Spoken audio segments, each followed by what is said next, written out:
Great to see you, Chair. Good evening, members. I want to scratch my testimony. I will start by saying that I'm here on behalf of TPPF in strong support of House Bill 4901. There's been a lot of, I think, confusion and I'd say misinformation conveyed about this bill. And I want to bring it back to Castaneda. Castaneda represents the 80% of Texans that we polled, Texas parents that support this bill. The folks who are here in opposition, the saying goes, show me the incentive and I'll show you the outcome.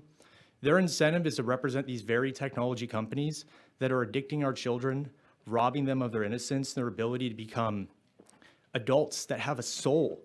And this really comes down to that severe a crisis. And I could go point by point. I want to start with the data privacy concerns. In the bill, it explicitly says, to Representative Luther's point, this is already collected information. And now for the first time in this bill, we're requiring that these app stores delete it immediately upon verification. So it's pro-privacy. Also, for the folks who come here out of state, you all worked tirelessly to pass the strongest data privacy law in the country last session. Secondarily, the birth certificate point that's been brought up time and time again, in the bill it explicitly says that it needs to be a commercially reasonable form of age verification. Happy to answer questions on that. That does not have to be a birth certificate. There are numerous other avenues to do that, so that's a red herring. Unjustified compliance costs is something that's brought up. Again, the justification here is we are fighting to protect our children, and it is in the interest of the state and the legislature to act to preserve that. So to me, there is nothing more justified than stepping up to ensure that is what we're valiantly fighting to protect.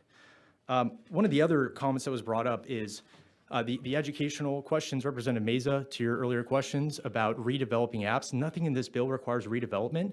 It simply says that these developers have to be honest. If, to Representative Fairley's point, there are apps that are showing pornography and horrible content to kids rated say 4+, that is not permissible, that is not allowable, and I'm happy to answer any questions you'll have on the bill. Thank you. Members, any questions?